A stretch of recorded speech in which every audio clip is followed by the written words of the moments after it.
Túlia. Meu boa tarde aí para todos e todas. Hoje é dia 4 de maio de 2012, sexta-feira. O verbete é de número 2285. Ele tem 6 páginas, 47 elogias e 16 máximas. Eu destaco aí a divisão do detalhismo, que tem 11 máximas. O tema, síndrome do conflito de paradigmas. A especialidade é a parapatologia. Quem redigiu o verbete aí com muita classe e dedicação às pesquisas é a nossa professora Juliana, que está aqui. Vocês podem colocar as baterias, que ela sabe responder sobre tudo aí. Definição. A síndrome do conflito de paradigmas é o estado mórbido caracterizado pela crise intraconsciencial gerada diante da dificuldade da consciência intermissivista homem-mulher autoexperimentar e autovivenciar o paradigma consciencial, devido ao apego consciente ou inconsciente ao paradigma pessoal obsoleto. O ato pessoal de pensionizar pequeno. O primeiro contato com a ciência conscienciologia na vida atual. A autoconvicção do paradigma consciencial constitui verdade relativa de ponta, verpom, prioritária evolução. O apego ao paradigma pessoal ultrapassado. A opção pela não realização das reciclagens íntimas, essenciais à evolução. As autocorrupções limitando a autoexperimentação do paradigma consciencial. Os bloqueios e as intoxicações energéticas inerentes a síndrome do conflito de paradigmas. A manutenção do vínculo patológico com as companhias extrafísicas afins ao paradigma ultrapassado. O antagonismo frontal dos antigos companheiros evolutivos extrafísicos aos moldes de assediadores, deflagrado pelas tentativas de reciclagem e mudança paradigmática. Agora, nós temos aí, na argumentologia, o tópico sobre os paradigmas, com 4 dos principais paradigmas vigentes atualmente na SOCIM, a sociedade humana. Tem também o tópico sobre incoerências, com 6 exemplos práticos comuns de incompatibilidades e incoerências manifestadas pelos portadores da síndrome do conflito de paradigma. Agora, na remissologia, nós temos aí dos 15 verbetes, nós destacamos 5. Aplicação da neoideia, autoavertismo neopensênico, desafio da conscienciologia, diferencial da conscienciologia e escolha evolutiva. Frase enfática. A aplicação diuturna das verpons conscienciológicas leva ao portador da síndrome do conflito de paradigmas a desafiar os altos limites evolutivos e a atualizar o paradigma pessoal. Você está em subnível evolutivo?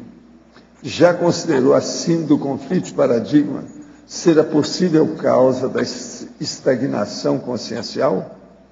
A bibliografia específica tem 2 fontes bibliográficas.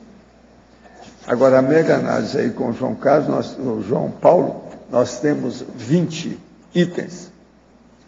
Decidofobia, ideologia, parapatologia, paradigmologia, antirressexologia, interprisiologia, autodiscernimentologia, apego, valores, impasse, pseudoganhos, acomodação, estagnação, autocorrupção, irresolução, apriorismo, incompatibilidade, autoposicionamento, modelo e lógica. O verbete aí do dicionário, nós temos aí a descrenciologia, o argumento é explicitativo-lógico. Agora, na argumentação, nós chamamos a atenção para 10 instrumentos empregados em áreas imperativas da comunicologia.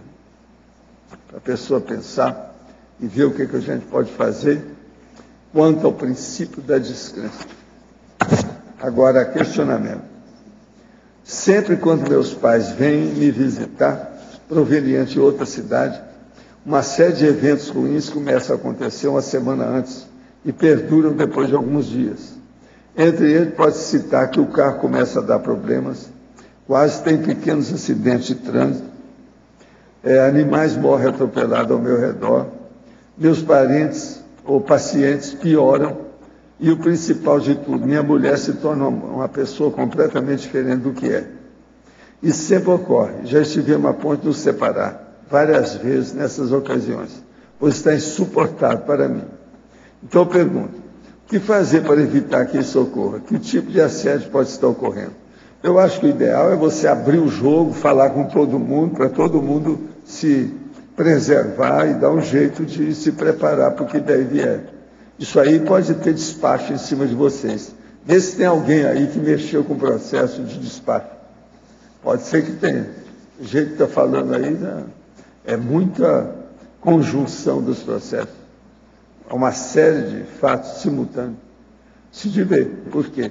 Agora, sua senhora, você tem que abrir o jogo com ela, explicar bem a situação. E ela também ficar, se precatar da história. O que acha do estudo da apometria? Olha, a apometria é bom. Eu conheci muito o nosso amigo, ele frequentava até meus cursos. Agora, ele quis colocar isso aí dentro do espiritismo. Eu falei assim, isso aí vai entrar dentro do espiritismo, vai ficar borrocado, vai ficar manchado, estigmatizado pelo processo do sectarismo, a seita. Era o professor Lacerda. Agora, é uma pena que ele deixou o negócio acontecer do jeito que eu falei mesmo. Depois disso, ele dessomou, não está aí para segurar a barra, ficou por isso. Mas sempre ajuda o povo, né? De qualquer maneira, é uma linha de pesquisa que faz o povo pesquisar. Ajuda. Agora, para você, Juliana, a verbetógrafa, na Neosinapsologia, página 27, segunda e terceira linha. As verpons criando novas trilhas sinápticas e mudando o funcionamento eletroquímico cerebral leva à formação de novos mapas mentais? Boa tarde a todos. Neosinapsologia, página 27, segunda e terceira linha. A renovação sináptica advinda da renovação do paradigma pensênico. Assim, as verpões criando novas trilhas sinápticas. Olha, novos mapas mentais, depende daí do que você quer dizer com mapas mentais. Se mapas mentais é a configuração das sinapses, dos esquemas mentais, sim, cria novas rotas, novas trilhas e nova configuração do processo mental, ou mesmo aqui no intrafísico, a questão cerebral. Sim, seria isso, se for esse sentido de mapas mentais, né? A técnica da circularidade, repetindo as neoverpons, interligando-as e revisando conceitos já vistos, visa justamente esse objetivo, bem como o desbloqueio energético encefálico? A técnica da circularidade. A técnica da circularidade. Sim, a técnica da circularidade é um dos objetivos, abordando aqui pela questão da neosinaptologia, né?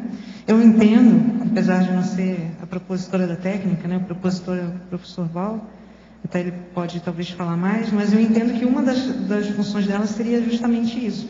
Por quê? Porque o processo mental de fixação das sinapses, que até a gente fala ali, né, fixação das parasinapses, nas sinapses, a fixação do paracérebro no cérebro, se dá através da repetição.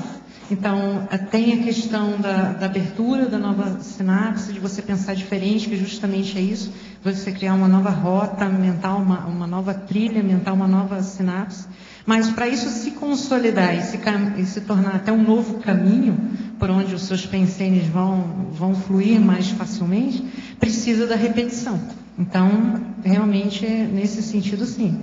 É uma técnica útil para fixar o que você acha que é interessante ser fixado.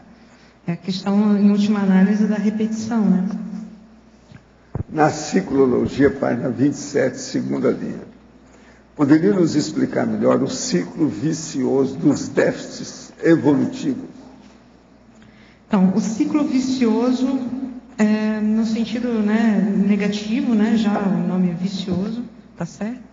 De patológico, dos déficits evolutivos, ou seja, dos desfalques, das diferenças, do que vai em si piorando a cada tempo, né? Nesse sentido que quis colocar de déficits evolutivos. Então aqui tem a explicação dele, mais ou menos como que acontece, o passo a passo. Então, intimação perante desafios. Então, a primeira coisa que você pode analisar é que quando há um desafio, a pessoa tem um melindre, uma dificuldade. Ela fica intimidada. Um sinônimo aqui para intimidação seria, por exemplo, o medo, uma palavra mais simples, né? A causa disso podem ser várias, né? Várias causas diferentes. Pode ser desde medo mesmo, a questão do orgulho, por exemplo, também pode estar relacionada com isso.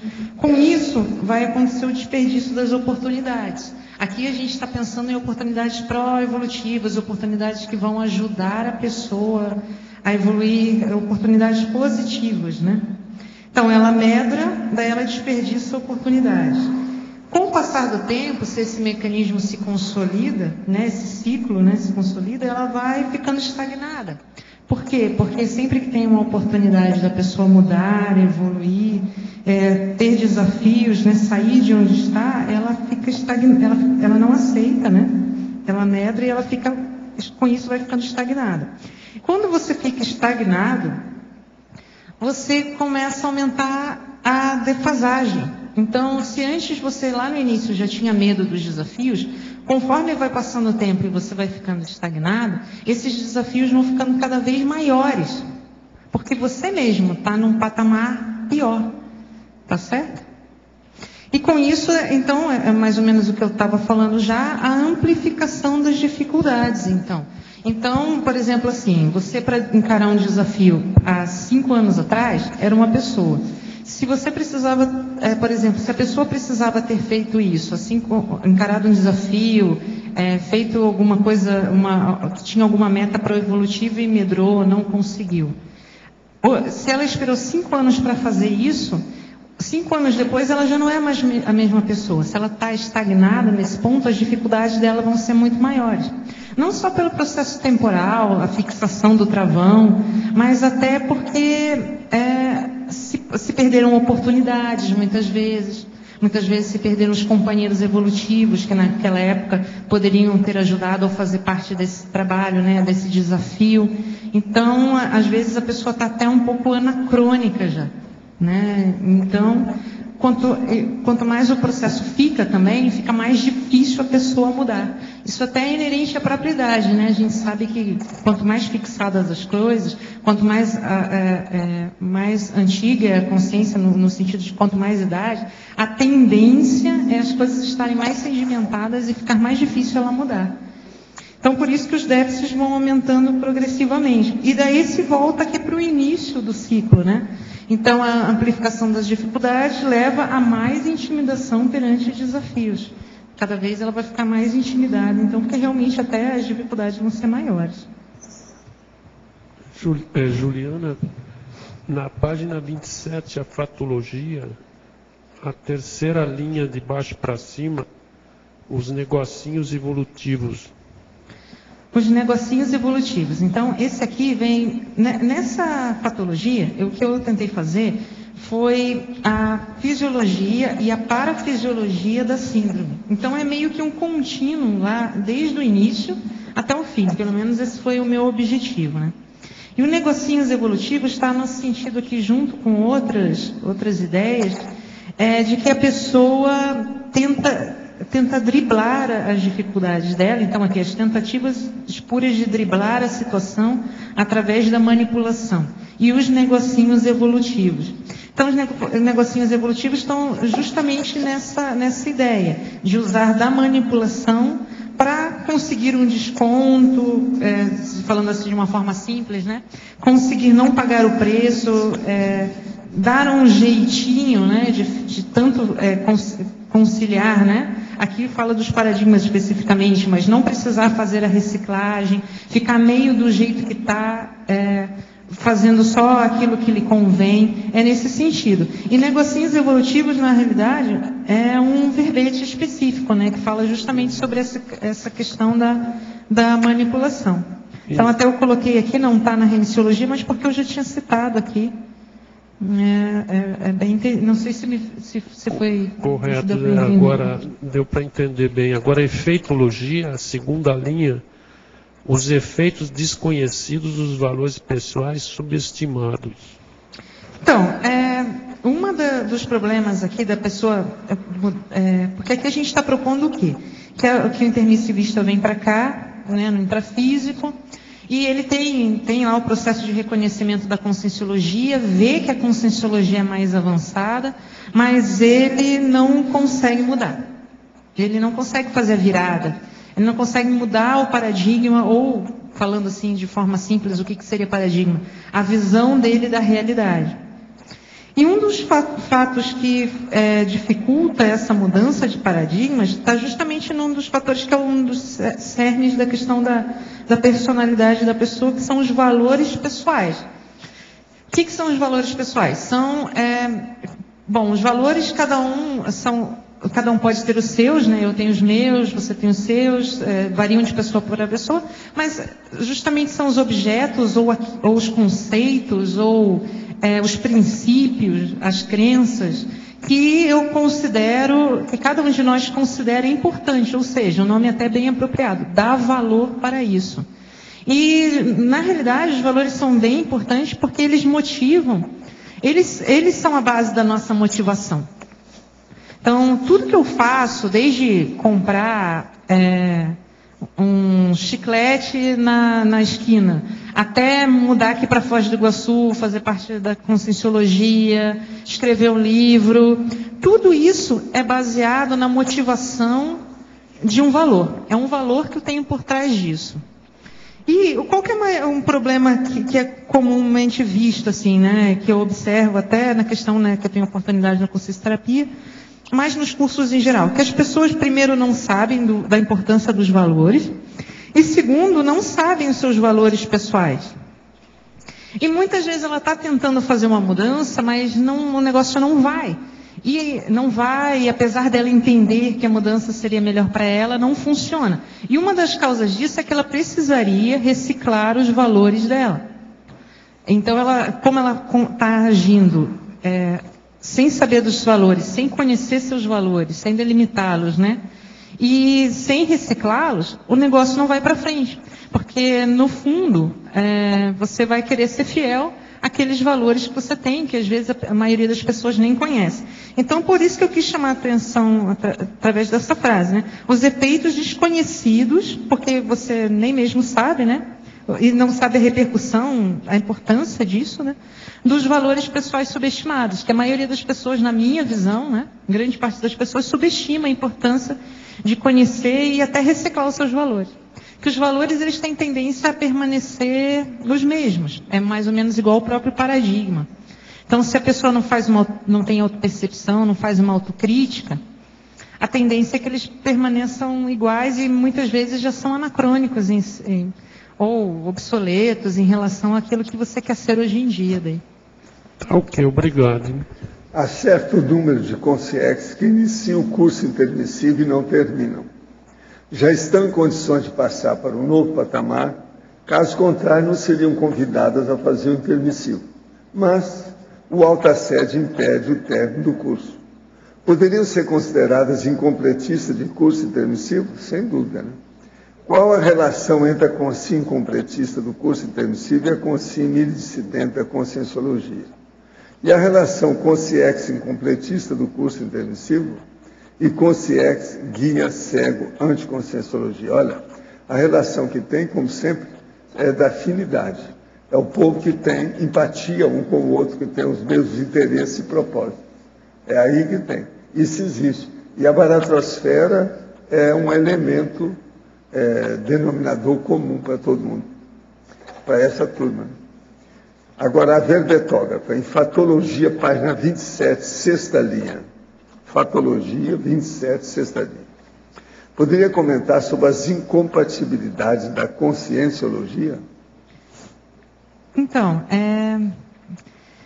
as incompatibilidades são justamente aquelas situações, os princípios, as verdades, né, relativas de ponta, que tornam muitas vezes a conscienciologia incompatível com outras ciências ou outras linhas, ou enfim, outras linhas filosóficas até a gente pode dizer, né?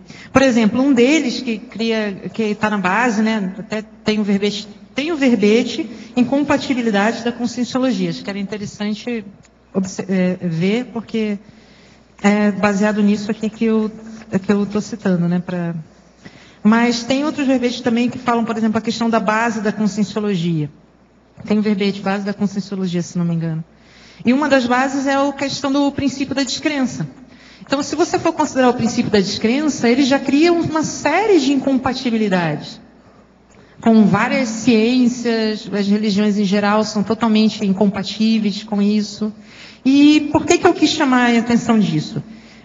Aqui eu quis chamar a atenção para a questão pessoal. As incompatibilidades da conscienciologia que são criadas no micro-universo da própria consciência, que ela vivencia.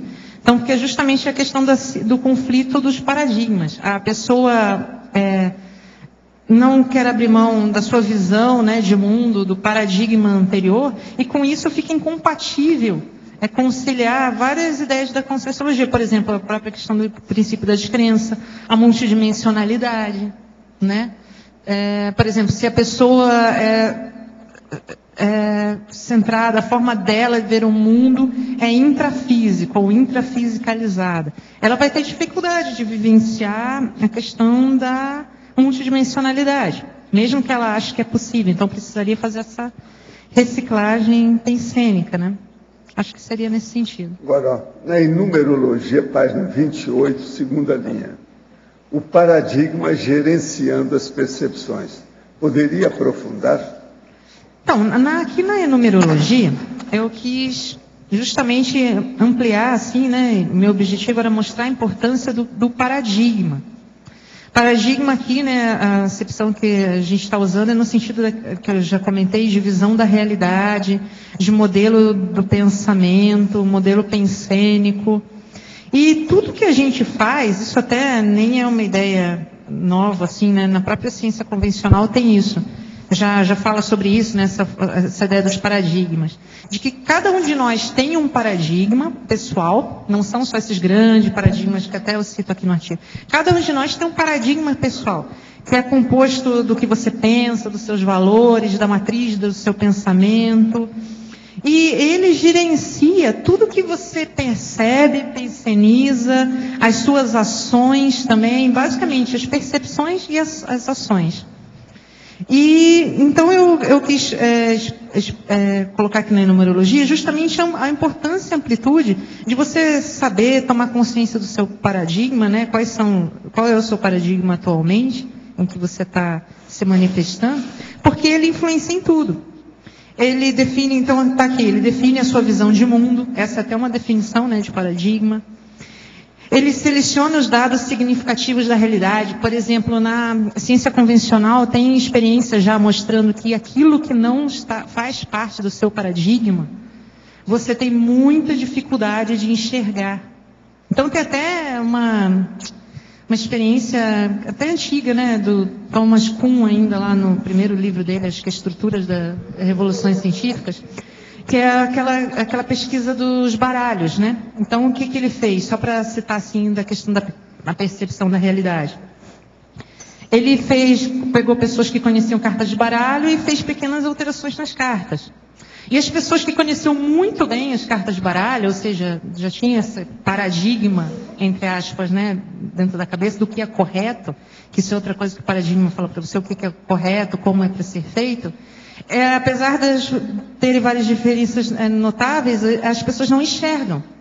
E isso é questão de que você realmente não enxerga aquilo que é de acordo com os seus paradigmas, né? Então, o paradigma, ele organiza o jeito que você pensa, ele embasa, então, a sua racionalidade, ele governa a lógica, ou seja, aquilo que é certo, que é errado, que é correto, ou melhor, aqui no caso da lógica, que faz sentido, né? Regra o certo e errado e delimita o possível. E isso eu acho até que é uma das coisas mais importantes do paradigma, que geralmente aquilo que não está no seu paradigma, você considera impossível. E é por isso que os paradigmas vão mudando de acordo com o tempo, né? Justamente por causa dessa situação em que quando se ultrapassa o limite, é aí que a pessoa consegue mudar o paradigma. Juliana, em parapatologia, no final da terceira, começo da quarta linha, você colocou antagonismo frontal dos antigos companheiros evolutivos extrafísicos aos moldes de assediadores. Qual a melhor forma de lidar com essa realidade com o SIM que realizou as reciclagens e se confronta com essa realidade desses antigos companheiros evolutivos como assediadores? Então, isso aqui, na realidade, é uma observação minha e do Francisco, né? Que o Francisco, ele infelizmente não pôde estar aqui, o Francisco Carvalho, mas ele é propositor dessa síndrome do conflito de paradigmas. A gente fez um estudo, a gente até publicou esse estudo ano passado, apresentou no Verpenologia e está aí na bibliografia o artigo que a gente escreveu juntos. Isso aqui foi uma coisa que a gente observou, não é exclusivo da síndrome do conflito de paradigmas. Na verdade, é comum as pessoas que estão fazendo, ou na realidade estão tentando fazer ainda, né, as reciclagens. Mas isso é uma coisa que a gente observa bastante no set consenso terápico, né, quando a gente está atendendo as pessoas, que quando a pessoa começa a fazer a mudança, na realidade, quando ela se posiciona, entra a questão do assédio. É assédio mesmo, né? Querendo que ela não faça isso por vários motivos. Acho que a melhor maneira, na realidade, não sei nem se é melhor, mas é a única que eu conheço, é a pessoa seguir e fazer a reciclagem. E no momento que ela conseguir superar a dificuldade, isso aí vai mudar. Ela vai mudar de patamar e mudam as companhias também. Até porque se a pessoa é bem intencionada, o que ela quer fazer é positivo, tem a questão do assédio, que a gente colocou aqui, mas tem a condição do amparo também. É importante só ela não ficar com medo e ficar numa condição de tentativa de recim ou intenção de recim, sem fazer a recim, porque daí ela se torna vulnerável, que é até um negócio que eu coloquei, uma questão que eu coloquei em alguma parte aqui do artigo. Acho até que tem aqui na coloquiologia, né, que a pessoa ficar em cima do muro, um pé em cada barco, ou seja, ela ficar na indecisão. Então, no momento em que ela ainda não está decidida, faz o movimento de querer fazer reciclagem, mas realmente não colocou a mão na massa, não começou mesmo a mudar, ela está num processo mais vulnerável. Então, o que eu aconselharia a pessoa é meter a cara, como falam, né? Meter as caras e fazer a reciclagem o quanto antes e mais intensamente possível para poder superar essa situação. Mas, novamente, isso não é uma condição exclusiva da síndrome do conflito de paradigmas. Eu diria que é mais inerente ao próprio processo da reciclagem. Juliana, pegando o gancho nesse, eu queria voltar lá na neossinapsologia, na página 27, na segunda linha. Você já falou ali as Verpons criando novas trilhas sinápticas. A minha sugestão, eu teria que colocasse assim, as Verpons vivenciadas, criando novas trilhas sinápticas. Porque senão vai dar um exemplo, justamente esse é o problema que tu acabou de citar. A pessoa entende, mas se ela não aplica, eu acho que a coisa não se efetiva, entende? A não ser que tu entendas que simplesmente o processo teórico vai fazer uma mudança cerebral. E pelo verbete aqui que eu estou vendo, está falando exatamente o contrário, que tem que aplicar as coisas para que elas funcionem. É isso? Sim, é isso mesmo. Porque tem dois processos, né? Até um processo que já está descrito na enciclopédia, que é a questão daquele primeiro contato, do primeiro reconhecimento, que é a afinidade cognitiva, né? Que é a parte teórica. Então, a pessoa reconhece as ideias, mas aí ela precisa vivenciar. Mas, obrigada, Luiz. Eu vou acrescentar, sim, a sua sugestão. Obrigada. Juliana. Agora, Luiz, tem uma situação aí, que tem uma pesquisa com neuroimagem que mostra que determinadas terapias, principalmente a cognitiva comportamental, só da pessoa mudar a forma pensênica altera. Embora ela não vivencie aquilo. Então, eu acho que isso aí não está incorreto.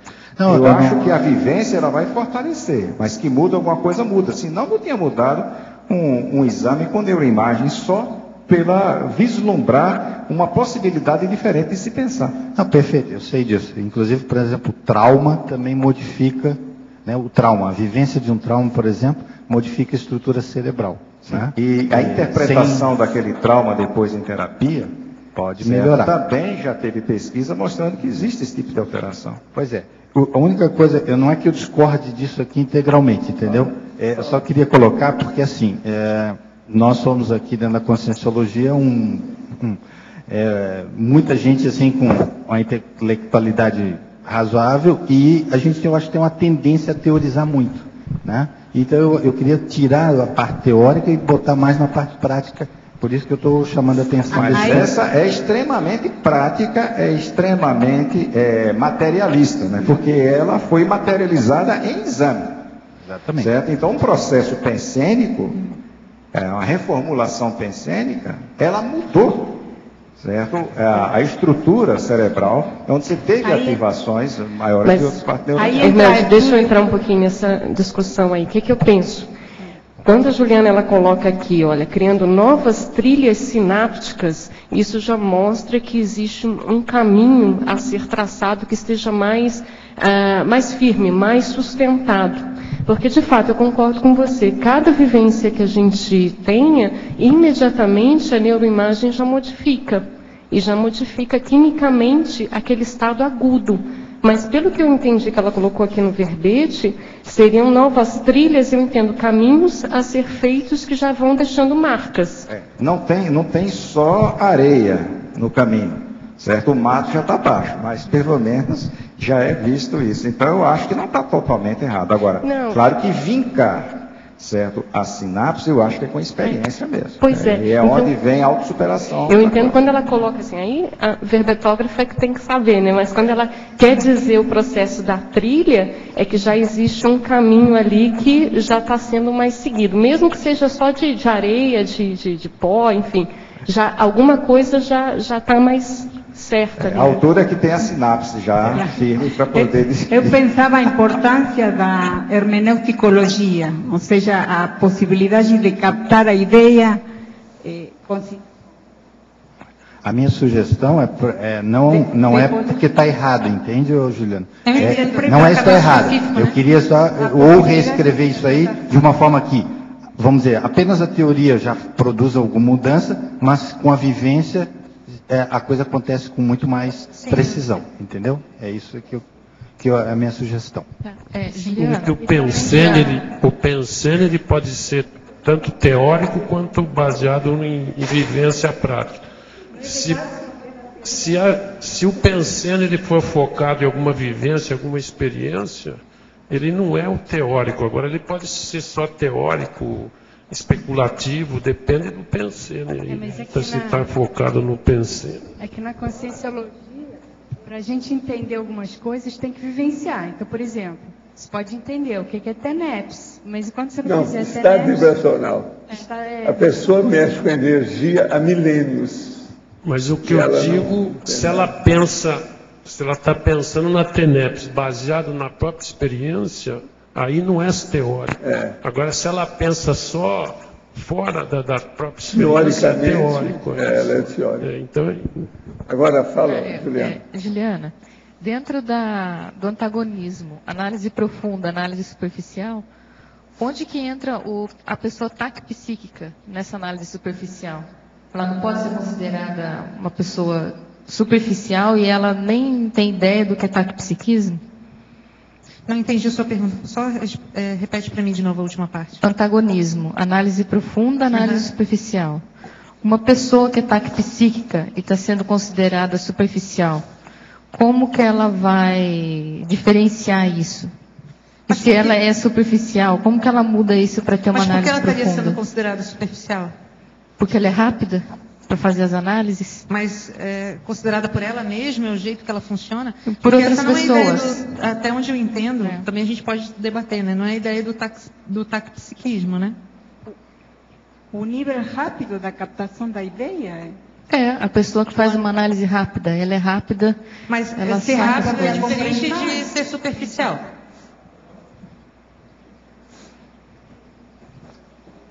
É análise do outro nesse caso. Eu tô pensando. Entendo. Isso quer dizer que a pessoa pode ser considerada superficial. É superficial, mas ela é mais específica. Eu aqui não tenho essa preocupação, não. A minha preocupação aqui com esse antagonismo era justamente chamar a atenção da questão da superficialidade nas avaliações da pessoa, até certo ponto, junto com uma questão até meio da questão da própria imaturidade, às vezes até uma questão de infantilismo, da análise da pessoa que sofre dessa síndrome e que não enxerga, justamente porque ela não percebe, não analisa as repercussões, ou seja, o que ela está fazendo ao não mudar, ao permanecer apegada ao seu paradigma antigo, a não reciclar. Então, a meu ver, ela está fazendo uma análise superficial da realidade. Ela própria, né? Aqui é autoanálise, né? No caso. Aqui seria ela mais não está vendo as consequências do que ela está fazendo, enfim, todas aquelas perdas que foram listadas aí no verbete. Seria nesse sentido. Não seria no sentido assim de avaliarem ela enquanto superficial, não. Embora, sim, um dos critérios da síndrome, uma das características, né? Você poderia considerar como uma superficialidade, imaturidade, até certo ponto uma abordagem infantil, né, da realidade. Agora, uma coisa interessante é o seguinte: uma pessoa psíquica, ela pode ser mais precipitada e impulsiva. Então, isso tudo existe. Agora, veja, uma pessoa impulsiva, precipitada e ansiosa e psíquica sai de baixo. São essas que criam problema. Agora, são os psíquicos que são as locomotivas da vida. Eles é que criam as novidades, levam a coisa para frente. Agora, a primeira manifestação disso, numa pessoa dessa, é a hiperatividade.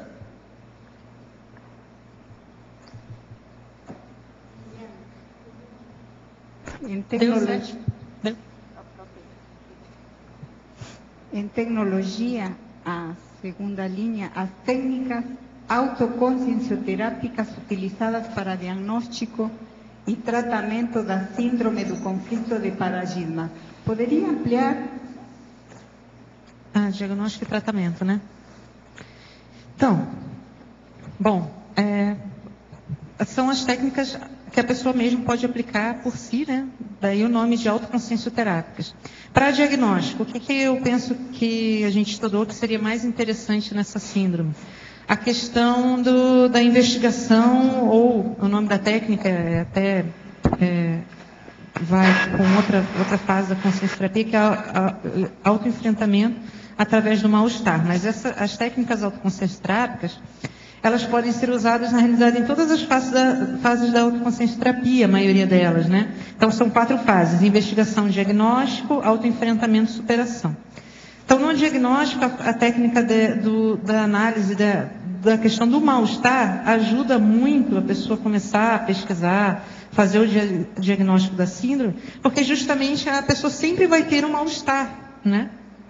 Justamente está no cerne aqui do diagnóstico da síndrome, a pessoa se sente mal, né? Então, até eu não coloquei aqui, mas no artigo tem, que eu achei que não valia a pena, mas as pessoas sempre, com essa síndrome em questão, elas sempre chegam se queixando de alguma coisa, mas a maioria delas não sabe bem o que. Então, por exemplo, algumas queixas que a gente lista lá no artigo que eram super comuns. Eu não vou para frente, eu sinto que tem alguma coisa errada comigo, eu sinto que meus colegas estão melhorando, eu não melhoro, a minha TENEPS não vai para frente. Enfim, é sempre alguma queixa em relação ao desempenho. Então, essa técnica do enfrentamento do mal-estar ajudaria no sentido de que, como que funciona essa técnica? Você pega o mal-estar que você está sentindo e vai investigar. Começa a investigar qual que é a causa, quando que acontece, como se dá. Então, ela ajudaria no diagnóstico, né? Outra coisa que precisa você fazer da questão do próprio diagnóstico é conhecer as síndromes, né? Então, conhecer essa síndrome, conhecer outras síndromes, conhecer outras patologias, outras doenças, porque se você não conhece o diagnóstico, você nunca vai fazer aquele diagnóstico, né? Agora, tem outras técnicas que podem ser usadas. Agora, na terapêutica, Tem, sim, só ainda na questão do diagnóstico, outras técnicas que ajudam bastante é a questão da pesquisa dos valores pessoais, isso ajuda bastante nessa síndrome, e da identificação dos pseudoganhos também, que são aqueles ganhos que as pessoas chamam de ganhos secundários, ou que são coisas que têm valor para a pessoa, mas que evolutivamente não tem mais nenhum benefício, né, pode-se dizer assim. E da terapêutica tem da auto e da consciencioterapia, mas basicamente o que a pessoa precisa fazer é reciclar os valores dela e colocar desafios para ela superar, ou seja, para ela vencer os limites do próprio paradigma. Então, como que a pessoa muda de paradigma? Ela só muda de paradigma quando ela desafia os limites do paradigma dela. Então, seria fazer aquilo que ela acha pouco provável, aquilo que muitas vezes ela acha, isso não é para mim, eu não consigo, não entendo que isso seja realmente possível, né? Às vezes ela acha que é possível, mas, por exemplo, acha que é possível instalar o EV. Ela sabe que todo mundo instala, para ela isso é uma realidade, mas ela em si não consegue. Então, isso seria uma mudança de paradigma, né? Como fazer isso? Uma das técnicas interessantes para isso é a técnica do Código Pessoal de Cosmoética, em que a pessoa coloca cláusulas, trabalha, né, a técnica do Código Pessoal de Cosmoética trabalha com princípios e valores pessoais, então já ajudaria a reciclar isso. Mas ela trabalha com normas ou cláusulas em que a pessoa se compromete, se posiciona em mudar ou se desafiar, em fazer diferente. Acho que essas seriam as principais.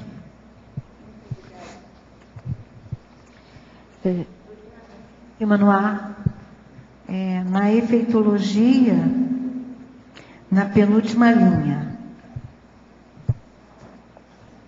Sim. Não, na terceira linha. Os paradigmas funcionando enquanto filtros. Filtros que vão gerar o efeito paradigma. Você fala sobre isso? Sim. O efeito paradigma é um efeito, esse nome vem da ciência convencional, né? É uma coisa bem descrita já, que é mais ou menos aquilo que a gente até tinha comentado alguma coisa, de que o que não pertence ao paradigma da pessoa, ela acha muitas vezes... Oi? A pessoa desqualifica. Ou ela nem enxerga. Nem enxerga. Porque o paradigma ele tem duas ações principais, né, se a gente falar de uma forma mais simplificada assim. Ele age nas percepções e nas ações da pessoa. Ou seja, em quase tudo, mas assim, só para entender de uma forma didática. Então, aquilo que você não está no seu paradigma, você não enxerga. Então, a pessoa nem toma conhecimento. E é bem interessante isso, porque na realidade tem até estudos de neuroanatomia, neurofisiologia, mostrando que o que a pessoa não conhece, no sentido de que ela não reconhece, não está no paradigma dela, o cérebro não capta. Ele não começa a trabalhar com aquilo com que é totalmente desconhecido, com o que não está dentro do que é possível, principalmente. E isso é bem, assim, acho bem desafiador. Por outro lado, dá para ver, assim, como essa questão do paradigma pessoal, né, os paradigmas de forma geral, eles podem ser limitantes e tem até uma questão bem interessante que eu até pretendo, né, futuramente, se for possível, escrever mais, que é a questão da paralisia do paradigma ou doença da certeza.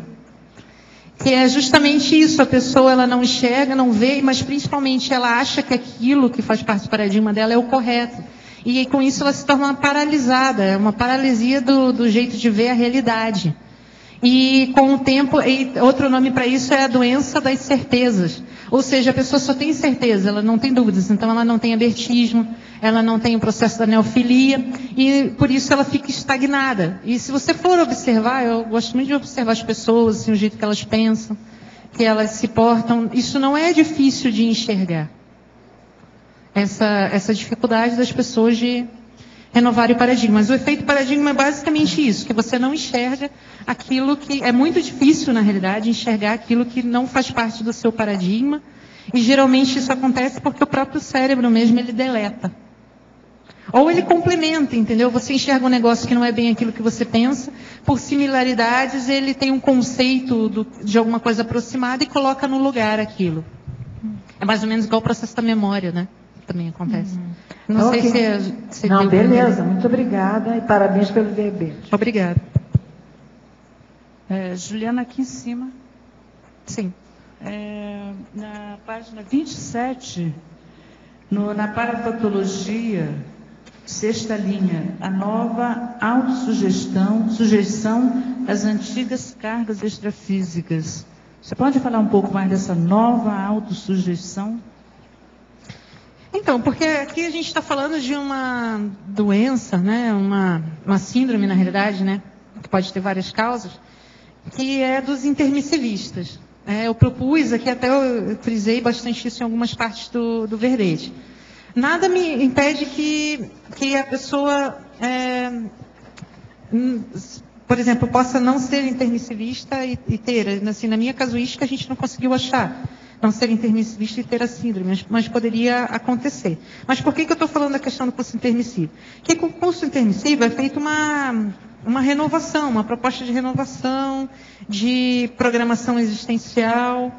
E o que acontece é que, devido a essa dificuldade de reciclar aqui no intrafísico a forma de pensionizar, de ver o mundo, né, ver a realidade, a pessoa, e principalmente por causa de um apego, que geralmente tem um fundo emocional, né, aí que entra os ganhos secundários ou pseudoganhos, a pessoa volta a se sujeitar a condições que ela já não eram mais para ela. Não eram ideais, entendeu? Era para ela estar em outro nível. E daí, às vezes, por uma questão de poder, vaidade, medo, geralmente, como falei, questões emocionais, ela se sujeita.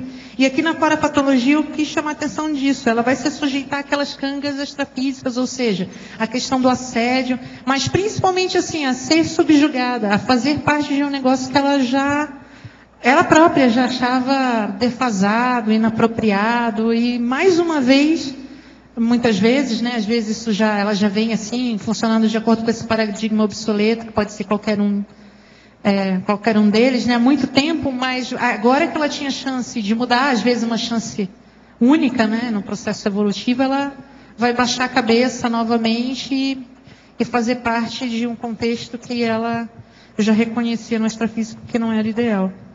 Juliana. Não sei se ficou claro, né? Juliana. Sim, pode falar.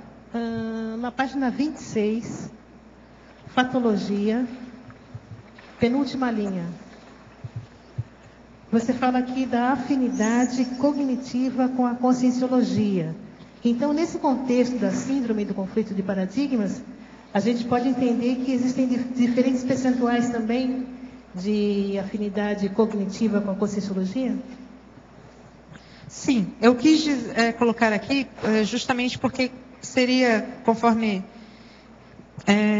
a minha proposta, isso aqui seria fisiopatologia ou parafisiopatologia da síndrome. Uma das primeiras coisas que acontece é a pessoa tem, em algum momento da sua vida, o contato com a ciência conscienciologia.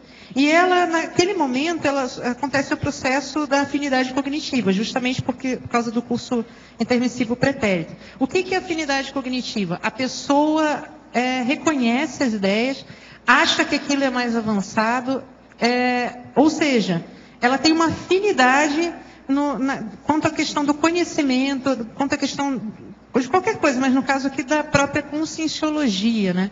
E isso é uma parte teórica. Porque a parte prática não é só afinidade, a parte prática vem depois dessa afinidade inicial. Vem quando a pessoa coloca na prática, começa a vivenciar, experienciar. Então, teria esse primeiro momento, essa anticâmara, né, que seria afinidade cognitiva, e depois disso vem o processo em que a pessoa em si vai colocar em prática e vai reciclar em si o paradigma, o jeito que ela pensioniza, as realidades, os limites dela. Então, a afinidade cognitiva em si não é uma reciclagem. Ela mostra esse reconhecimento das ideias, que no caso aqui se deve muito provavelmente à questão até do curso intermissivo, né, em que ela já conheceu as ideias anteriormente. Tem o verbete de afinidade cognitiva. Agora, quanto a ter diferentes níveis de afinidade cognitiva, eu penso que sim, depende do nível de reconhecimento dela, né, dos princípios, da ideia, do corpus da conscienciologia.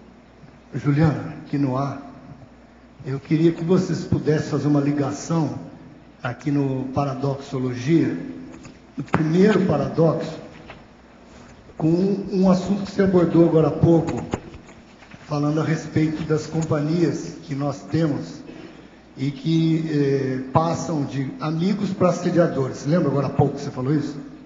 Que Sim. em determinado momento na vida a gente descobre a Conscienciologia, começa a reciclar, começa a mudar, e eles passam a ser assediadores. Até que ponto existe a influência desses antepassados ou amigos nossos nessa questão de escolher o pior em relação ao melhor, mesmo eles sabendo que é o melhor? Você chegou a pesquisar isso? Sim, na realidade, assim, Jorge, isso é uma coisa, um aspecto bem comum, né? Em grande parte das patologias, e eu vou falar aqui especificamente da que eu pesquisei, eu e Francisco, nós pesquisamos, da síndrome do conflito de paradigmas. Então, a conduta paradoxal de reconhecer o melhor e optar pelo pior é basicamente, assim, uma frase que pode resumir a síndrome do conflito de paradigmas aqui. A pessoa reconhece, então, aquele negócio até da afinidade cognitiva que a gente estava falando, né? O melhor, mas por algum motivo ela opta pelo pior. Aí a questão dos companheiros que se tornam assediadores, eu acho que é um processo natural. Mais ou menos natural no sentido do quê? Assim, são companheiros seus que fazem parte de, aqui no caso, né, podemos colocar com essa palavra, de um paradigma anterior, funcionam de acordo com um determinado tipo de pensamento, ideias, princípios, e você vai fazer a reciclagem, vai fazer a mudança, vai sair desse grupo. Assim como no intrafísico acontece, no extrafísico também acontece de algumas pessoas ficarem chateadas, outras brigarem com você, outras sentirem a sua falta. É a mesma coisa que com os companheiros evolutivos extrafísicos. Mas, na realidade, eu acho que, assim, você perguntou da influência disso. Eu perguntaria o contrário, na realidade, porque isso é uma coisa natural do processo de mudança, processo evolutivo. Eu me preocuparia mais com a questão, assim, dos efeitos que você, né, as pessoas que se comprometem em fazer a reciclagem, deveriam ter sobre essas consciências que estão aí agora, os ex-companheiros evolutivos, né? Pode-se dizer assim. Porque a gente reciclando, mudando a forma de pensionizar, a gente vai ter a possibilidade de, talvez, esclarecer, ser diferente, assistir essas consciências. Então, eu me preocuparia mais com esse aspecto, do que no sentido assim, de que a pessoa com a síndrome do conflito de paradigmas está deixando de, em última análise, assistir ou ter a oportunidade de assistir esses companheiros. Então, eu me preocuparia mais nesse aspecto do que do assédio em si, que a gente sabe que existe, mas que é inerente ao processo e, assim, não vejo... faz parte, né? É porque tem a ver também com uma outra colocação que você fez, eu estou concordando com tudo, viu, Juliana? Só estou querendo fazer uma ligação dos fatos, que expandir mais até para mim, para as pessoas. Uma outra colocação que você fez, que eu acho que cabe aqui a análise, é aquela que você falou que a pessoa está com um pé numa canoa e um pé numa outra canoa. Né? Agora há pouco você falou, ela quer reciclar, mas aí ela encontra situações difíceis e ela fica ali naquela indecisão, nas incertezas, como você falou, e aí ela acaba optando pelo pior, muitas vezes, porque o assédio acaba dominando. Aquilo que você falou, ela fica numa situação de estabilidade, de incerteza, e acaba pendendo para um lado, de um paradigma anterior dela, não é isso? Pode acontecer? É que assim, Jorge, na realidade é a responsabilidade da pessoa, né? No momento que ela não se posiciona, na realidade já há um posicionamento, né? Então, se essa questão de acaba pendendo, sendo vencida pelo assédio, eu enxergo assim, ela se posicionou, às vezes, e não se posicionar em relação à reciclagem. Então, se você não se posiciona em mudar, você está se posicionando, mesmo que indiretamente, a ficar do jeito que está. E é isso que acontece daí. Aí ela acaba criando afinidade com o paradigma anterior, com as companhias anteriores, que nem sempre são as mais positivas, ou pode-se dizer assim, mais amigáveis até. Então, na realidade, é um processo, acho que, da própria consciência. Quando não se posiciona, ela já se posicionou. Ela vai ficar igual ela estava. Que a pressão para manter o paradigma anterior, isso que eu quero dizer, é muito grande, né? Sim, é grande até a questão própria cerebral, porque a questão do cérebro, da fisiologia cerebral. Estou citando isso como um exemplo só, né? Mas o fator é se pensar. A tendência é permanecer igual. Assim como a questão dos valores, dos princípios, a tendência é a questão de não mudar. Juliana, aqui no B. Queria que você falasse um pouquinho mais sobre os valores ali. Você falou também da motivação, que é o que embasa, né? Como é que é a situação, por exemplo, de uma pessoa que às vezes ela tem já para ela um determinado valor, mas ela está agindo diferente, quer dizer, ela está construindo ainda aquilo, né? Como é que a gente caracteriza assim que determinados valores, que aquela pessoa tem determinados valores, né, positivos ou cosmoéticos, que ela até pensa de uma forma cosmoética, mas às vezes tem atitudes anticosmoéticas. Como é que quadra aí o valor de dizer que essa pessoa, qual é o valor para essa pessoa da cosmoética, por exemplo? Olha, eu acho que o que você está falando é bem interessante, caracteriza bem uma situação que eu acho que muitas vezes tem um pouco de confusão. Os valores são aquilo que regram o seu comportamento, você estando ciente deles ou não. Eles motivam você, ou seja, são a base da sua motivacional, né, do comportamento afetivo motivacional. Não existe isso da pessoa ter um valor que ela acha que é importante e não seguir ele.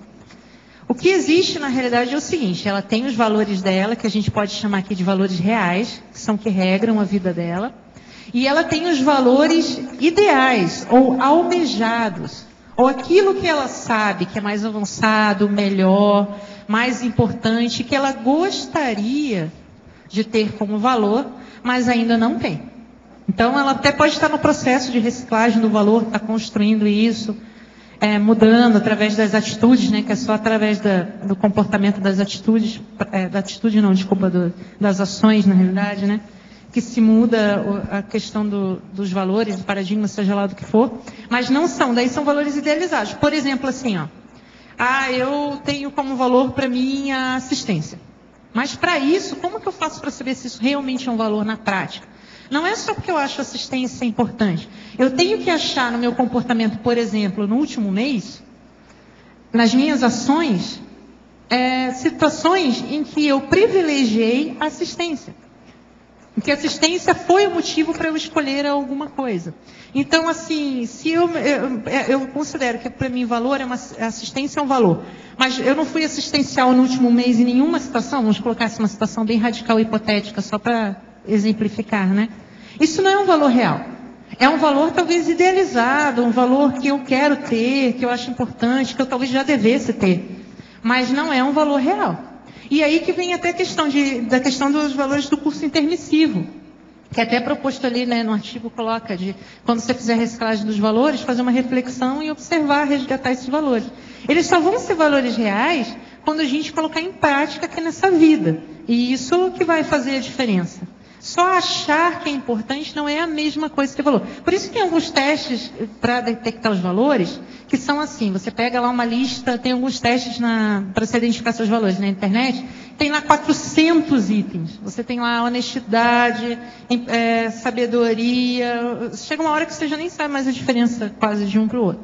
Aí a pessoa vai listando, vai peneirando até chegar mais ou menos nos 10 palavras, 10 conceitos mais importantes. Só que ela precisa, depois disso, e isso a maioria dos testes não fala, ver se essas coisas que ela citou, essas questões que ela separou ali no teste, que são importantes para ela, realmente estão presentes na vida dela. Porque se não estão, não são valores reais. Isso até tem bastante confusão, até na literatura, principalmente nessa literatura mais de autoajuda. Que a pessoa fala, não, é importante você manter seus valores de honestidade, isso, aquilo. Mas, na realidade, são mais metas, coisas que a pessoa acha importante. Mas não são valores reais, entendeu? Porque os valores, eles precisam realmente influenciar suas ações. Mas eles podem ter, assim, como exemplo de, vamos dizer, de pessoas que têm determinados valores, pode inspirar uma outra pessoa. Sim, com certeza. Isso. E é importante a pessoa fazer a reciclagem periódica dos seus valores. Isso é importante, saber quais são e fazer a reciclagem, isso é necessário. Que também é uma coisa que geralmente não se dá espontaneamente, assim, né? Ou demora muito, pode-se dizer assim. Tá, obrigada. Ela faz muita reciclagem com aquele chapéu. Ela, professor, o senhor fala muito de fisiologia e já deu aula de sexomática. Poderia esclarecer?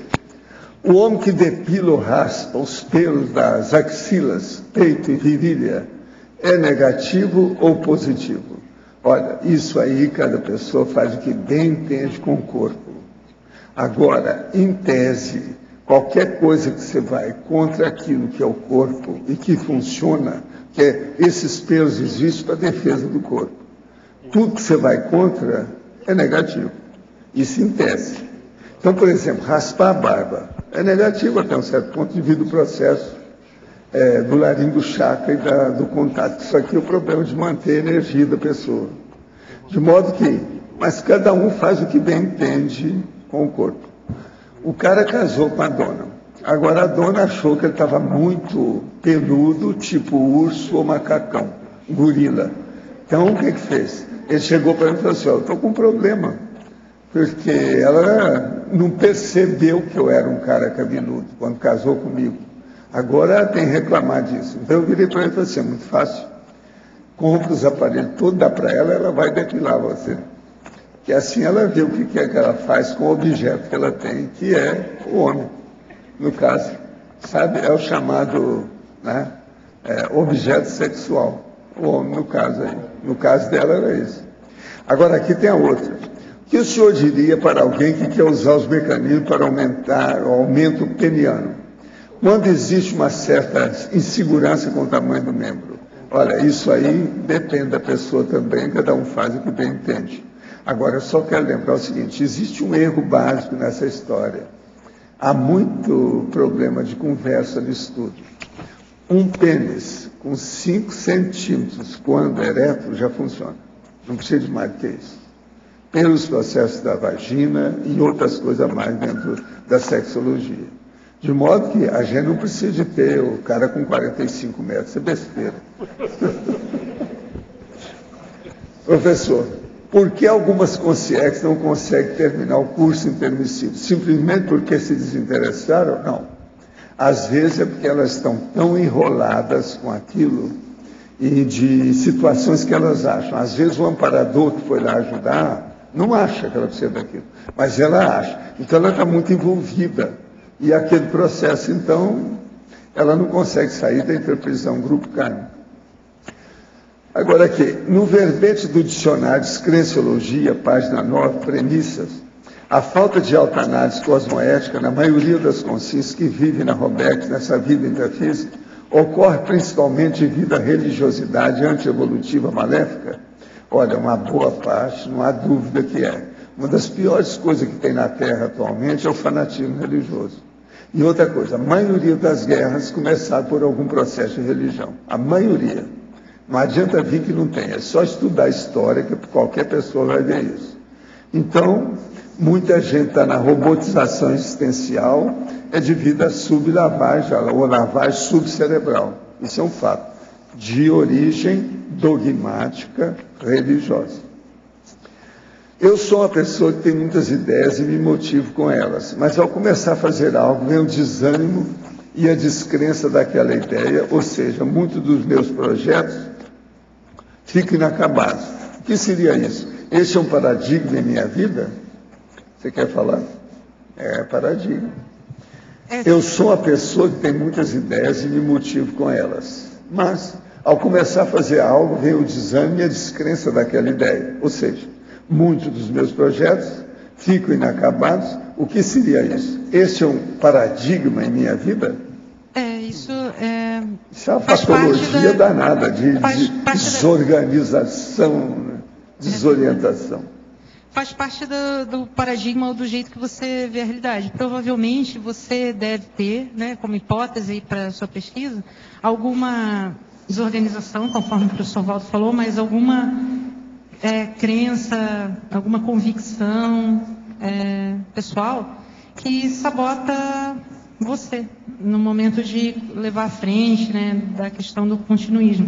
Aí seria interessante, também como sugestão, você analisar, nesses momentos em que você desiste, que você acha que as coisas não são mais tão brilhantes como eram anteriormente, que tipo de pensamento, que tipo de pensene, né, que vem à sua mente, e se eles são seus ou não, se eles fazem sentido ou não, se eles têm razão de ser, se eles são baseados em fatos ou não. Porque, para ver, né, a questão justamente desse, até certo ponto, aquela expressão, né, fogo de palha, né, do não continuismo. Acho que seria interessante você ver o que acontece com você no momento em que você muda de opinião. Tem que sair do oba-oba. Mas olha, a verbetógrafa, patologia, página 27, quinta linha de baixo para cima. Poderia ampliar as incompatibilidades da conscienciologia e o conflito gerado no micro-universo consciencial do indivíduo e ao derredor, ao tentar conciliar paradigmas, princípios e ideias opositivas. Então, as incompatibilidades da conscienciologia. A conscienciologia, ela tem no seu corpus, né, princípios, ideias, técnicas, fundamentos, né, de forma geral, que podem ser, e muitas vezes são, na realidade, incompatíveis com outras linhas de pensamento, filosóficas, outras formas de ver o mundo. É dessas incompatibilidades que eu estou falando. Tem um verbete chamado Incompatibilidade da Conscienciologia, depois, se você quiser até estudar mais, é um verbete muito interessante. Um dos exemplos disso por exemplo, a gente pode pegar a questão do princípio da descrença, por exemplo, da multidimensionalidade, da multisserialidade. Por exemplo, alguns paradigmas, eles veem a pessoa no conceito de que ela tem apenas uma vida aqui no intrafísico. Então, isso já é uma incompatibilidade grande com a questão da conscienciologia. Por quê? Na conscienciologia, um dos pilares, né, da ciência conscienciologia é a multisserialidade, é a multiexistencialidade. Então, seria nesse sentido. E também no sentido intraconsciencial, né? Na realidade, até era esse o meu maior interesse, que é mais ou menos o que você pegou ali, que tem na frase seguinte: o conflito gerado no micro-universo consciencial do indivíduo ao derredor, ao tentar conciliar paradigmas opositivos. Seria mais ou menos isso, e tem a ver com a seção... essa é uma ideia central da questão dessa síndrome. A pessoa, ela não abre mão das ideias antigas, por isso ela não consegue colocar em prática as novas, e tem bastante a ver com a questão ali dos exemplos, ó. Então, por exemplo, assim, ó, ali no item agora ali na página 29, o item incoerências, ali o último parágrafo dessa página. Ali, pegar ali o número 2, credulidade. Não aplicar o princípio da descrença assumindo a conscienciologia enquanto verdade absoluta. Então, por que isso é uma incoerência, uma incompatibilidade e gera conflito? Porque a conscienciologia tem a questão do princípio da descrença. Não acredite em nada, tem as suas próprias experiências. Mas a pessoa, ela não abriu mão do jeito de funcionar, crédulo de ser, ou seja, funcionando com verdades absolutas, dogmas, ou seja, acreditando sem vivenciar. Então, essa é uma incompatibilidade que gera conflito dentro da pessoa. E acaba dificultando, ou até pode-se dizer, às vezes, impossibilitando que ela vivencie as ideias, né, o corpus da conscienciologia, o paradigma consciencial. Porque ela vai continuar, ela vai querer, vai tentar, né, vivenciar a conscienciologia como um dogma. Então, o mais interessante da proposição da conscienciologia, uma das coisas mais interessantes, que é o princípio da descrença, a pessoa ter as próprias experiências, não precisar acreditar em nada, já vai por água abaixo. E o que acontece, então? Devido a isso, ela não vai para frente. Ela fica estagnada por causa desse jeito ultrapassado, né? Até certo ponto a gente pode dizer, né? De pensar. Tá certo? Então, são essas incompatibilidades daí. A questão ali da acomodação também é um exemplo. A questão da conscienciologia, ela fala sobre o autoesforço, sobre você ter suas experiências, você fazer sua análise, suas sínteses, né, tirar as suas conclusões. E a pessoa que está no paradigma com o traço da acomodação, né, com esse perfil, ela não está disposta a fazer isso. Até é bem interessante essa questão, porque remete a uma das maiores dificuldades que eu acho que as pessoas têm de mudar de paradigma, né? É que a conscienciologia, o paradigma consciencial é um paradigma científico.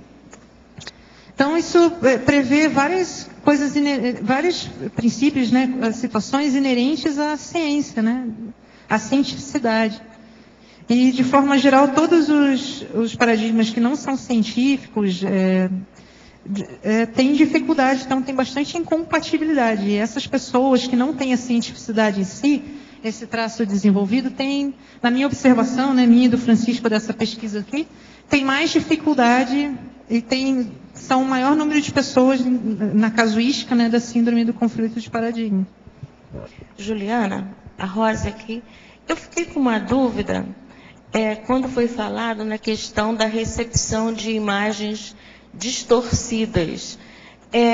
A dúvida quanto à neurofisiologia, essa imagem, ela já recebe distorcida por causa de um paradigma ectópico já estacionado, ou eu não entendi, porque vai ter que passar pela cognição, né? Como que é esse processo fisiológico dessa recepção? Então, na realidade, assim, antes da cognição, né? No processo de percepção, lá tem o objeto, a percepção, né? Na construção ali da cognição, do conhecimento, né? Por assim se dizer, né? Se a gente está dizendo, não é que seja distorcido, porque daí eu entendo assim que é negativo. Na realidade, paradigma em si, todos, né? Você pode classificar a pessoa ter um paradigma, que é uma coisa que todo mundo tem, mais de um, enfim, paradigma pessoal. É uma situação que pode se dizer assim, na minha visão, até certo ponto neutra, né? Existe, entendeu? Agora a questão é a relação dele, se está sincrônica ou não com o momento em que você está vivendo. O que pelo que eu estou entendendo, que referi a você, que eu falei que acho que pode ter gerado essa confusão, é a questão da percepção da realidade. Então, isso tem vários nomes, pode dizer assim, a sua matriz mental, suas sinapses, a função do cérebro, o paradigma, todos eles delimitam a sua percepção da realidade. Pois mas aí a percepção... Não é que eles distorcem. Mas a recepção da imagem, ela entra inteira, não é isso? Quer dizer, como vai passar pela cognição... Aí é que ela distorce, não é dessa forma? Sim, pode acontecer dessa forma, sim. Agora entendi. Porque ela receber já distorcida, não é bem esse processo fisiológico, não né? É isso. Desculpa se eu dei isso. Tá bom, obrigada. Isso. Não, o processo justamente ocorre por causa dos modelos mentais que a pessoa tem, né? O jeito que o cérebro dela funciona. Então, ela vai adaptar isso. Outro processo interessante também é a questão dos pontos cegos, né? Que tem a ver com isso.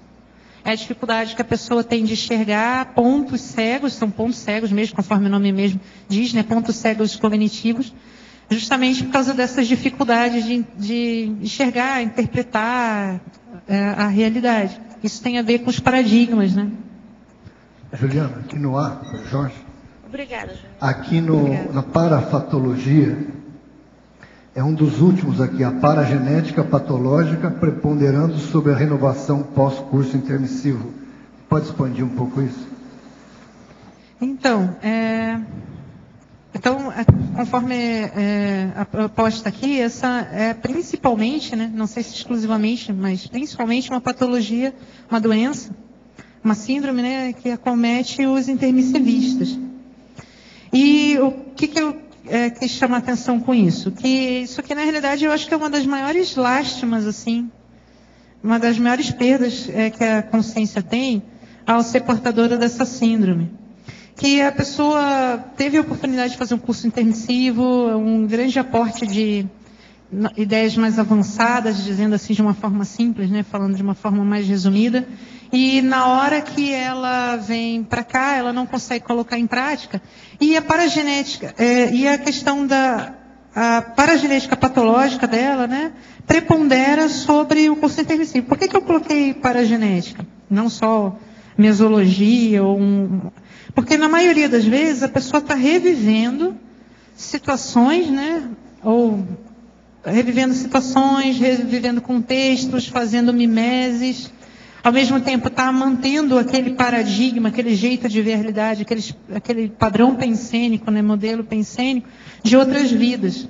Então seria a paragenética dela, que no momento já é patológica, no sentido de ser ultrapassada, não ser mais necessária, ser estagnadora, fazer o retrocesso, né, que por si só já é patológico.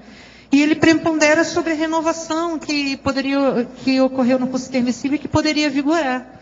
Então, poderia se manifestar, né, aqui. Então, é um grande desperdício. Uma das ideias que eu tenho, assim, dessa síndrome, até certo ponto, né, de sinônimos mais distantes, seria síndrome do desperdício do curso intermissivo, síndrome do desperdício da ProEx, até certo ponto, né, também, pode-se dizer assim. Então, seria realmente uma coisa que é bastante lastimável mesmo. Você quer dizer que a pessoa fez o intermissivo, ela chega aqui com essa síndrome, e aí ela tem alguns travões na questão da neofilia, na questão da reciclagem, na questão de reconhecer um novo paradigma. Lá ela desenvolveu tudo isso. Lá ela entendeu, aprendeu em tese tudo isso. Quando chega aqui, ela tem essa síndrome que dificulta esse processo, é isso? A síndrome seria devido a um apego dela, por algum motivo, mas relacionado sempre a ganhos, né? Ganhos secundários, à situação anterior, que ela também reconhece quando vem para cá. Porque já existe, né, a questão dos colegas, da forma, daquilo que ela tem afinidade. Então, não há reconhecimento só da conscienciologia, né? Há o reconhecimento de todo, como as pessoas dizem, o passadão, né? Pode-se dizer assim. É que lá tem um ambiente controlado. Chega aqui, ela encontra os comportamentos. Eu acho que tem a questão da lucidez, né? Que é o mais importante, né? Você está mais lúcido. Aqui a gente tem inúmeros, né, fatores redutores do discernimento que podem preponderar mais ou menos. Também influencia mais a questão de quantos cursos intermissivos a pessoa fez. Eu imagino, eu suponho, né, porque isso eu não tenho dados para dizer, mas suponho que isso possa influenciar, né.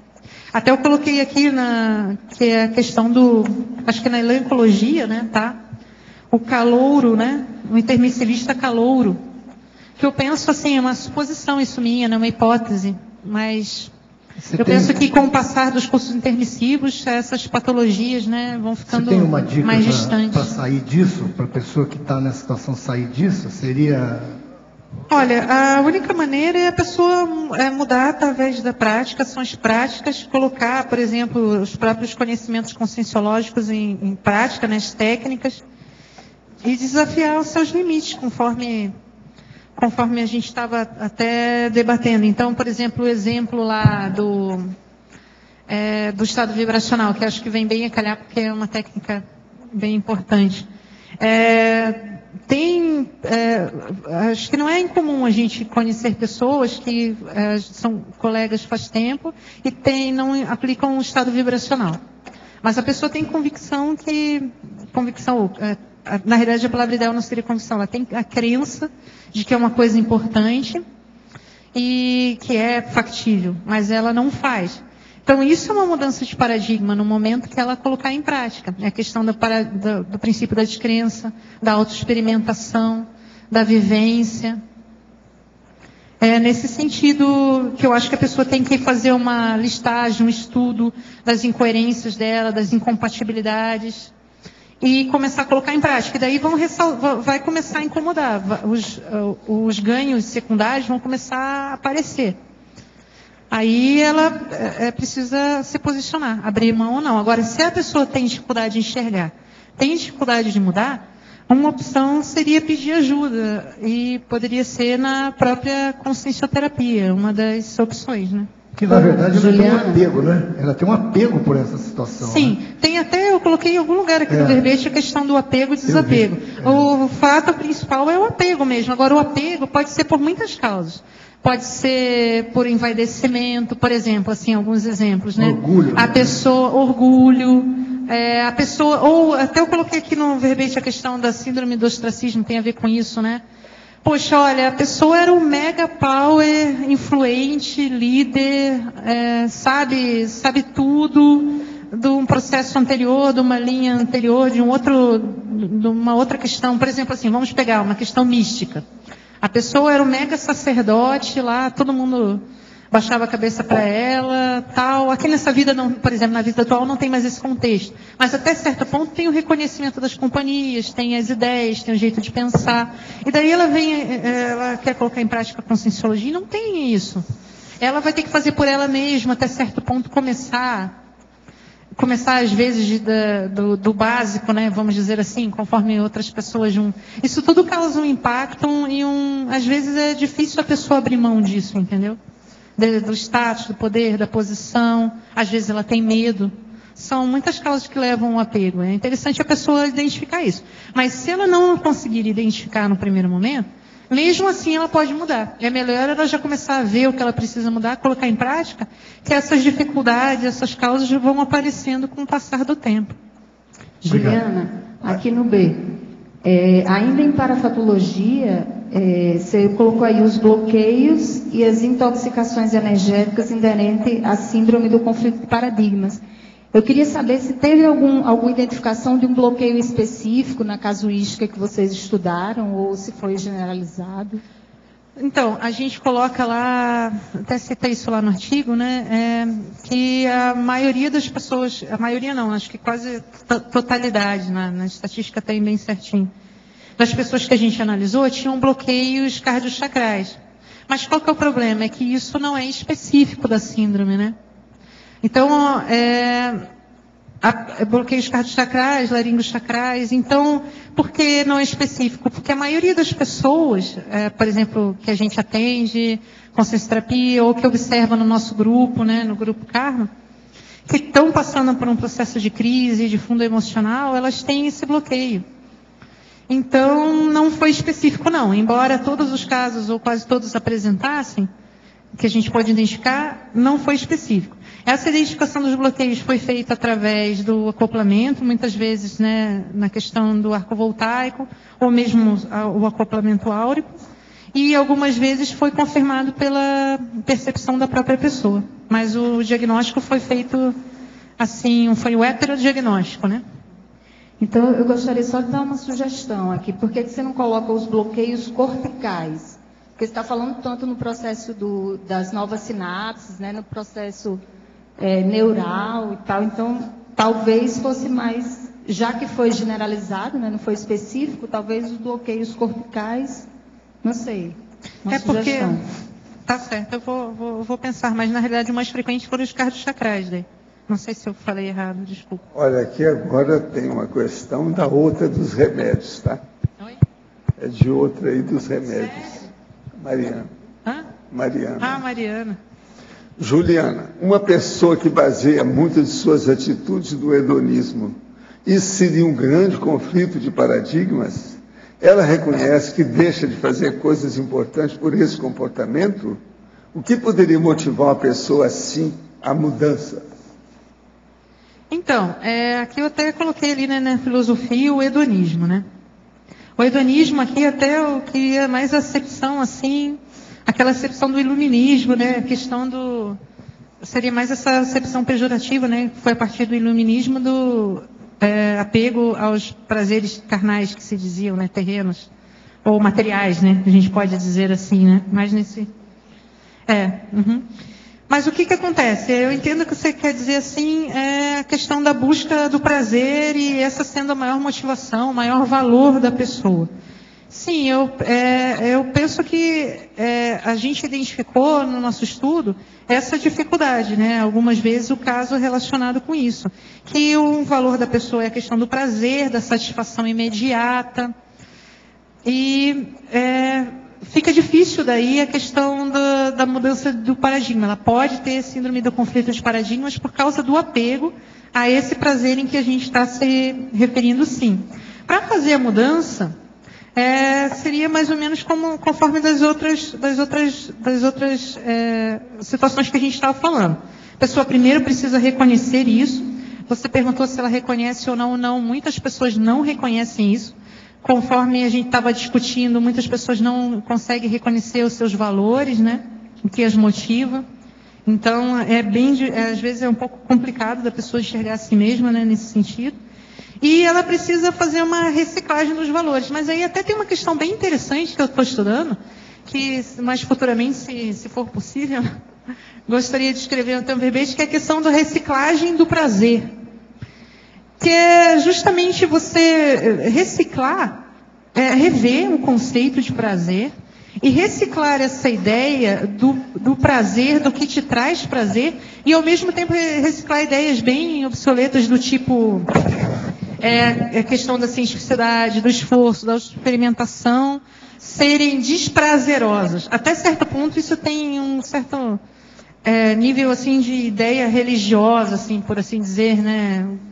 A questão do trabalho ser ruim, ser negativo, e não se poder ter prazer no trabalho, no esforço, nas coisas que se fazem rotineiramente, por exemplo.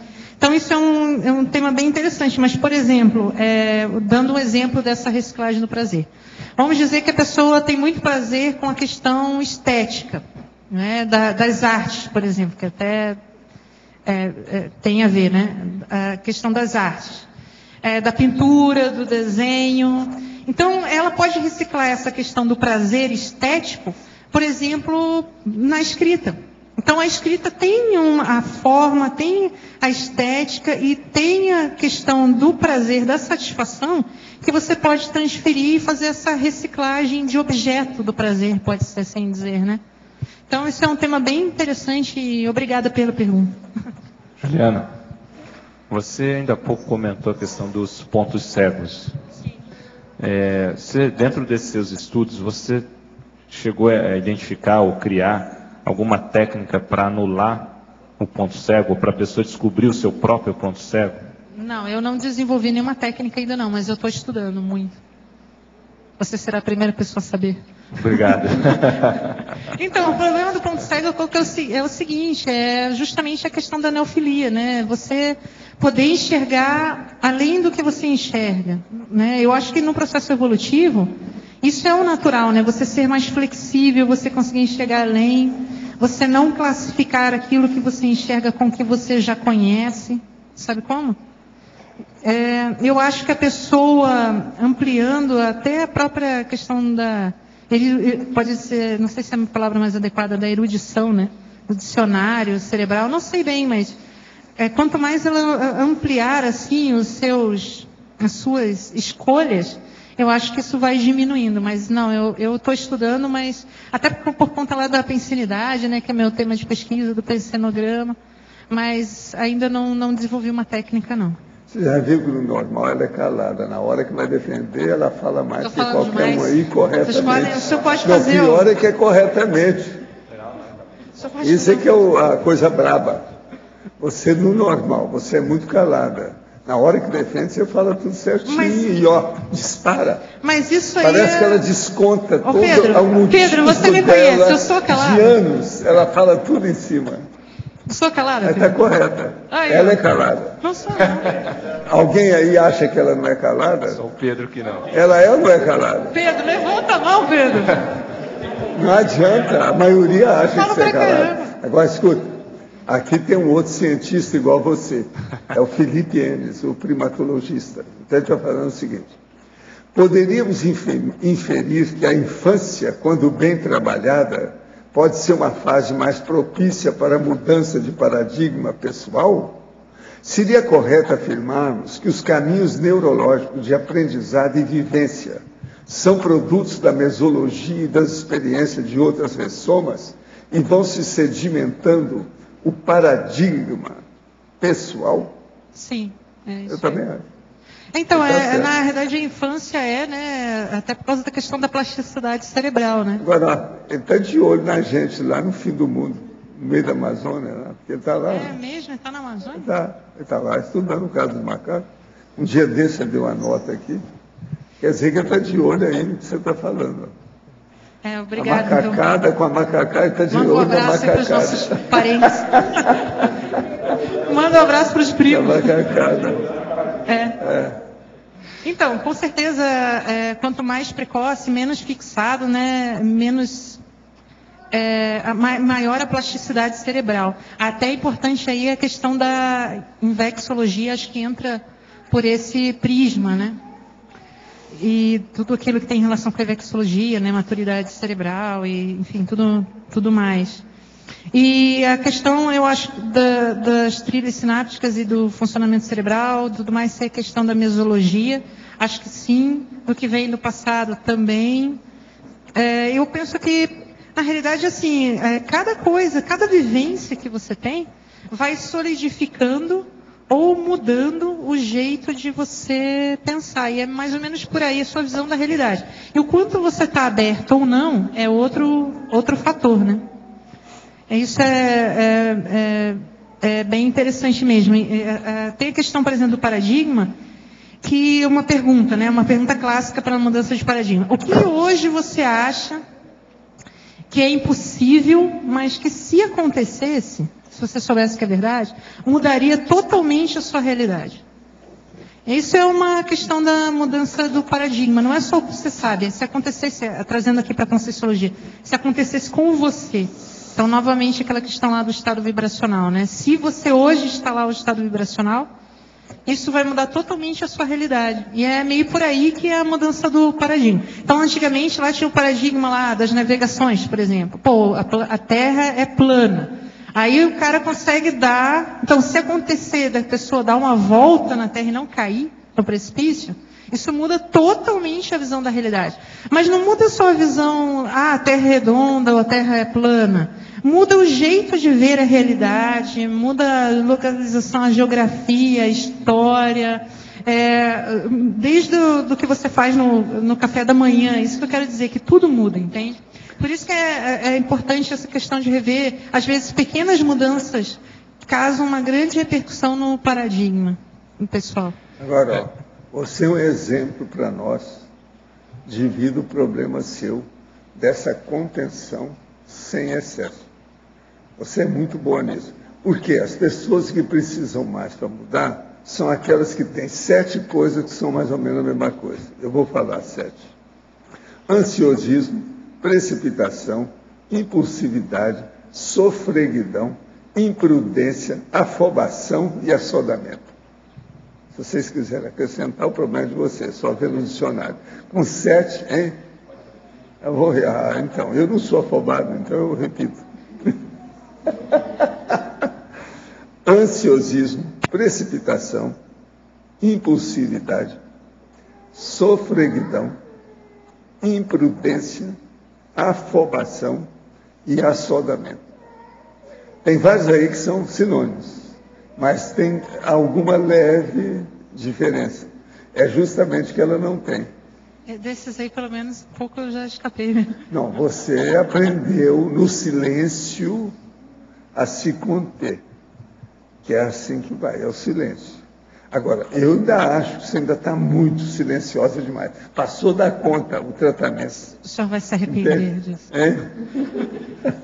Vai se arrepender de É tanto que a hora que ela defende, ela fala tudo certo, correto, ela destrava. Não, aí você olha para ela, uma pessoa que vai ver a primeira vez bolas, essa tem a vacina da agulha de vitrola. E não é a comunicabilidade. E ela você queria falar? Eu queria. Não, só complementando, ela tem também outro traço que é do bom humor, né? Que a gente às vezes não vê quando está assim, com muitas pessoas, mas em petit comitê ela fala mais e ela é bem humorada. Ela tem bom humor e ela não ri à toa, ela não é boba alegre. Não é boba alegre, Ela é mais contida. É um riso interno que eu desenvolvi. Mas eu queria te perguntar o seguinte, Juliana, eu sei que você, nos últimos tempos, priorizou muito o curso ECP2, você participou de vários cursos. Como que você vê esses cursos, de campo, de modo geral, na melhoria, no tratamento, na resolução dessa síndrome? Qual o papel que você vê nisso? Eu sou fã, como dizem, né, fã de carteirinha, né, do SCP-2. E justamente um dos motivos foi isso aqui. A maioria das coisas que eu estudo, eu acho interessante, né, estudar aquilo que você tem o percentual e também vai te ajudar. Então, na questão minha do SCP-2, isso me ajudou muito no sentido da mudança do paradigma do pensamento mesmo. Por quê? Tem várias causas. A primeira delas é a questão do desassédio. Desassédio no sentido assim de, tem escrito aqui em algum lugar, o ato de pensar pequeno. Quando é feita a asepsia, né? Cada um tem a sua experiência de SCP-2, vou falar um pouco da minha. Principalmente no primeiro dia, quando é feita a limpeza, a jato, né? Tirado as companhias, o processo energético, os bloqueios possíveis, né? As companhias possíveis também são retiradas. É uma expansão do pensamento, da capacidade de pensionizar, mas principalmente, para mim, assim, da questão das fronteiras do pensamento. Que daí entra os limites do paradigma, entendeu? Coisas que você achava que não eram possíveis e que daí, racionalmente, anteriormente não era possível por causa do embotamento, por causa do assédio, da intoxicação, são possíveis. Então, isso é muito legal no curso SCP-2. Em outros cursos, mas é um curso mais tradicional no SCP-2, né? Eu acho essencial, assim, para a pessoa que, por exemplo, tem síndrome de conflito de paradigmas, está com dificuldade de fazer essa mudança, ter um momento de poder pensionizar de forma mais livre, pensionizar diferente, principalmente, com a ajuda do desassédio do SCP-2. Eu acho que isso é fora de série. A parte básica você não falou do SCP-2, que é o que embasa isso tudo. É o estudo da energia. O SCP-2 é para a pessoa ver o campo de energia. Sim, isso é verdade. Então, veja, é da linha. Isso é uma expansão dos limites. A gente não fala muito nisso, entendeu? Devido aos problemas das próprias pessoas. Mas a base dele é isso. Uma coisa que é muito legal é você experimentar, o senhor está certo, experimentar essa outra realidade. Porque como que você vai mudar de paradigma? A questão do extrapolacionismo do paradigma, né? Da mudança de experiência. Você vê, principalmente, que tem uma realidade mais saudável, um jeito de pensionizar, horizontes mais saudáveis que o seu. Entendeu? Isso aí é uma coisa que não tem preço, é fora de série e acontece muito nesse SCP-2. Foi uma lembrança bem legal essa daí. Professor, cometi alguns erros no passado em decorrência de grande necessidade para sustentar minha mãe, que estava muito doente. Comprei um diploma de mestrado na área de administração e recursos humanos. Há algum tempo conheci a Conscienciologia e desde então tenho me sentido muito mal com o fato supracitado. Gostaria de poder voltar atrás, mas não dá mais. Quero saber do senhor que tipo de assédio ou consequência extrafísica posso sofrer diante desse tipo de prática. Em sua opinião, o que eu posso fazer para amenizar as consequências? Se eu fosse você, eu ia fazer o mestrado em outra área. Pronto, liquida com o assunto. Mas outra área que pudesse ser mais ainda forte, matéria de efeito de assistência. O que você acha disso? Você entendeu bem o que eu estou falando? Eu entendi. Ela comprou o mestrado e agora ela se constrangeu com essa situação. Eu acho que é uma ótima sugestão mesmo. Acho que o negócio é fazer o mestrado a maior. Outro local que ele possa fazer mais assistência ainda. Mas que ou seja, da linha de conhecimento. Que seja um negócio a maior. Assim, a maior. Para ela não ficar constrangida. Você vai ajudar muito a pessoa. É um homem. Juliana. Sim. O que você sugere para que a pessoa mantenha a continuidade dela, enquanto ela faz a mudança de um paradigma para o outro, para que ela se mantenha motivada? Olha, na realidade, a mudança de paradigma é um processo bem...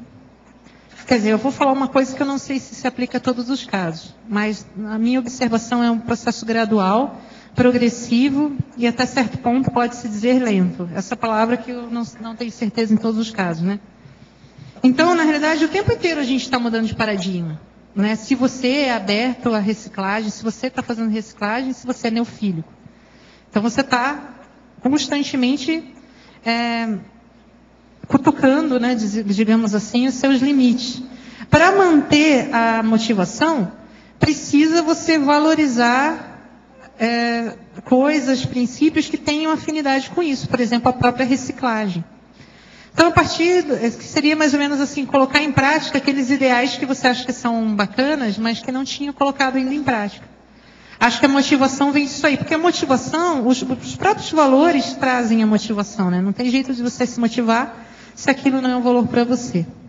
Então, você colocando em prática valores, alinhavando, né, os seus atos com coisas que você valoriza, você vai estar constantemente motivado. Eu vejo que é por aí. Agora, o próprio processo da reciclagem, ele é automotivador.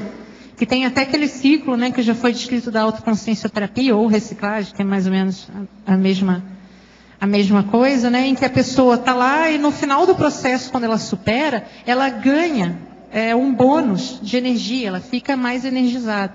E essa energia, a sugestão é que a pessoa aplique em outra reciclagem, né, em outro processo autoconsciencioterápico. Então, quando a pessoa, eu acho que o maior problema na síndrome é a pessoa começar a fazer. Porque depois que ela começa e vai superando, as próprias superações vão motivando ela. É mais ou menos assim, ó, a pessoa está super estagnada. Aí ela faz um movimento, vamos dizer assim, escrever um verbete. E o que acontece é que tem um movimento ao redor dela própria, que as coisas começam a entrar nos eixos, funcionar, começam a aparecer oportunidades. Isso não é uma mágica, isso é decorrência do movimento dela. Porque antes não acontecia justamente porque a pessoa estava estagnada. Então eu acho que isso é altamente motivador, principalmente no nosso público-alvo aqui, né? Que as pessoas valorizam, mesmo que de um ponto de vista, às vezes, só intelectual, a reciclagem, a mudança, a evolução. Então, acho que todas essas coisas são motivadoras. E tem o negócio do prazer lá também, que eu acho que essa questão da reciclagem, do entendimento do prazer, né, do que é prazeroso para você, para cada um de nós, é importante. Seria isso?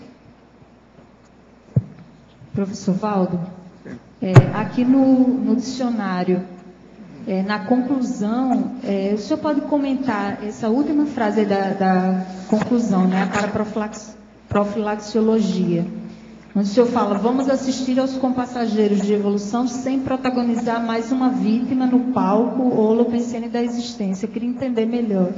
Isso aí é aquilo que a gente chama de auto-mimese dispensável. É a pessoa que fica repetindo uma coisa que já está ultrapassada, obsoleta. Tem que entrar nisso, a mudança de paradigma, tem que mudar. Por isso que eu estou falando aqui. Mas antes eu explico tudo como é que é. A conclusão óbvia do processo da descrenciologia. Precisamos ponderar sobre tudo o que vivenciamos.